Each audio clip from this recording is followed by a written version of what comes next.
दोस्तों, आज मैं आप लोगों को एक ऐसी कहानी सुनाऊंगी जिसमें यह बताया गया है कि लोगों के किन कार्यों के पुण्य का फल मिलता है। कहानी बहुत ही ज्ञानवर्धक होने वाली है, इसीलिए कहानी को अंत तक जरूर सुनें। और इससे पहले अगर आप मेरे चैनल पर नए हैं तो प्लीज मेरे चैनल को सब्सक्राइब करें, वीडियो को लाइक और शेयर करें। तो आइए कहानी को सुनते हैं। एक बहुत बड़े राज्य में चंदनपुर नाम का एक गांव था। वहां पर दीनानाथ नाम का एक गरीब सेठ रहता था। सेठ के घर में उसकी पत्नी थी। वह सेठ हमेशा से गरीब नहीं था। पहले वह बहुत धनवान था। जब उसके पास धन था तो उसने बच्चों के लिए अनाथालय बनवाए, गरीबों को भोजन करवाया, गरीबों के लिए अस्पताल बनवाए। ना जाने उसने कितने पुण्य काम किए। वह बहुत बड़ा दानी था। लेकिन धीरे धीरे जब समय बीतता गया तो सेठ दीनानाथ गरीब होता गया। आज उसकी दशा यह हो गई थी कि 2 वक्त का खाना भी जुटाना बड़ा मुश्किल पड़ गया था।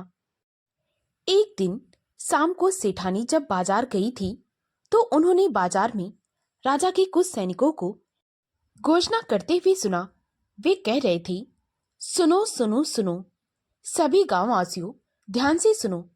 तुम सबके लिए यह राजा विक्रमजीत का संदेश है कि यदि किसी व्यक्ति ने पुण्य कार्य किए हैं, वे उन कार्यों के बारे में राजा को बताएं और फिर उनका उचित फल राजा से ले जाएं। यह सुनकर सेठानी मन में सोचने लगी, क्या राजा उनको इनाम देंगे जिन्होंने अपने जीवन में पुण्य कार्य किए हैं? तब तो यह बात मैं अपने पति को बताऊंगी।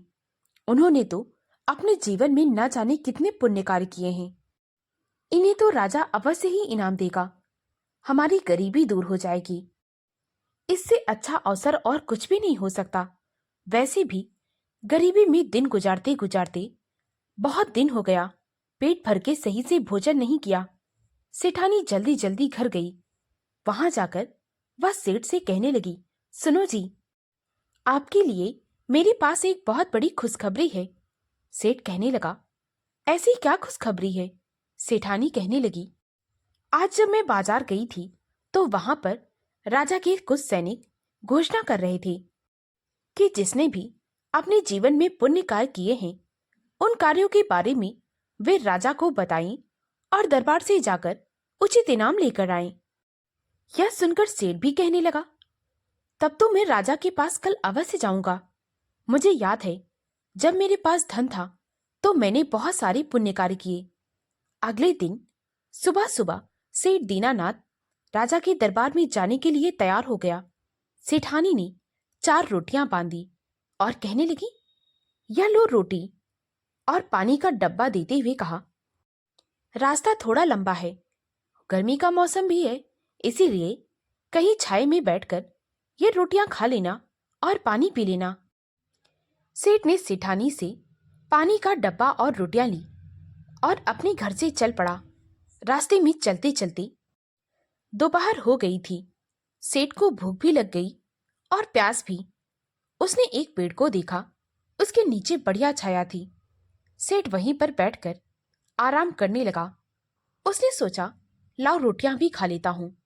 जैसे ही उसने कपड़े में बंधी रोटियों को खोला, तभी वहां पर एक कुतिया अपने 4 बच्चों के साथ दुम हिलाते हुए कू कू करती आ गई। सेठ ने देखा कि वह कुतिया दुम हिला रही है। सेठ समझ गया कि वह भूखी है। सेठ ने उसे 2 रोटियां दे दी। भूख के मारे कुतिया ने उन रोटियों को बड़ी जल्दी खा लिया।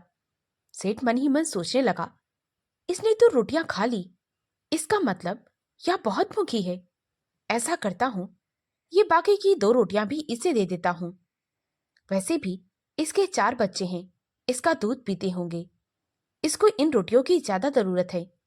सेठ ने उन रोटियों को भी उस कुतिया को दे दिया और खुद पानी पीकर थोड़ी देर रुकने के बाद अपनी यात्रा पर आगे चल पड़ा।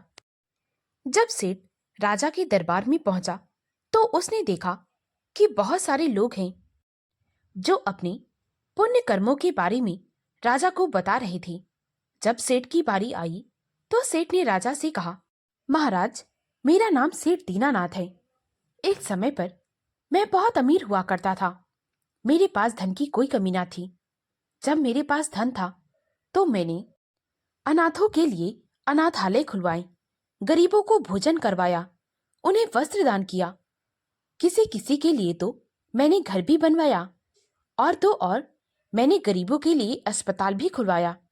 राजा विक्रमजीत सेठ के द्वारा किए गए पुण्य कार्यों को सुन रहे थे और सेठ एक एक करके अपने पुण्यों को गिना रहा था। अपने पुण्य कार्यों को गिनवाने के बाद सेठ कहने लगा, महाराज, अब आप मुझे क्या फल देंगे?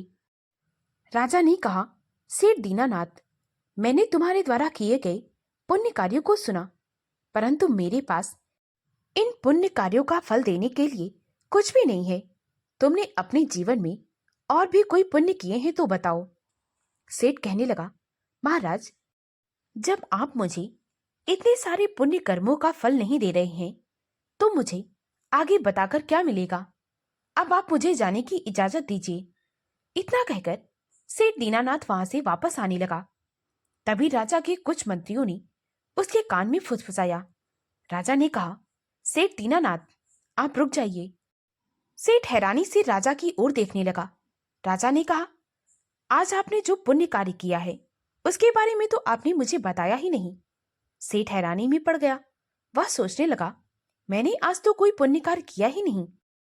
राजा ने कहा, आज सुबह तुमने अपने हिस्से की 4 रोटियां एक कुतिया को खिलाई। तुम इस पुण्य के बदले में मुझसे जो चाहो मांग सकते हो। आपको वह सब कुछ मिल जाएगा जो आप मांगेंगे। सेठ कहने लगा, महाराज, मुझे एक बात समझ में नहीं आई। मेरे द्वारा पिछले किए गए कई सारे पुण्यों का कोई फल नहीं है, परंतु एक कुतिया को 4 रोटी खिलाने के बदले में आप मुझे मुंह मांगी चीज देंगी। राजा ने कहा, सेठ दीनानाथ, जिन पुण्यों को तुमने किया और उन्हें गिनकर लोगों को बता दिया, उनका कोई मोल नहीं है। क्योंकि जब आप किसी को बताते हैं कि मैंने ये किया, मैंने वो किया, तो उन सभी पुण्य कर्मों का कोई भी मोल नहीं रह जाता। परंतु जिन पुण्य कर्मों को करके आप भूल जाते हैं, वास्तव में उन्हीं कर्मों का आपको फल मिलता है। सेठ को सारी बातें अच्छे से समझ में आ गई थी। उसने राजा से कहा, महाराज, आपको जो उचित लगता है आप मुझे वह दे दीजिए। राजा ने सेठ को बहुत सारा इनाम दिया और अपने दरबार में एक उचित स्थान भी दिया। सेठ बहुत प्रसन्न हो गया। वह खुशी खुशी इनाम लेकर घर चला गया। अब सेठ और सेठानी पहले की तरह फिर से धनी हो गए थे। दोस्तों, अगर आपको यह कहानी अच्छी लगी हो तो प्लीज मेरे वीडियो को लाइक और शेयर करें। मुझे ज्यादा से ज्यादा सपोर्ट करें ताकि मैं आप लोगों के लिए और भी अच्छी अच्छी कहानियां ला सकूं। कहानी को पूरा सुनने के लिए बहुत बहुत धन्यवाद।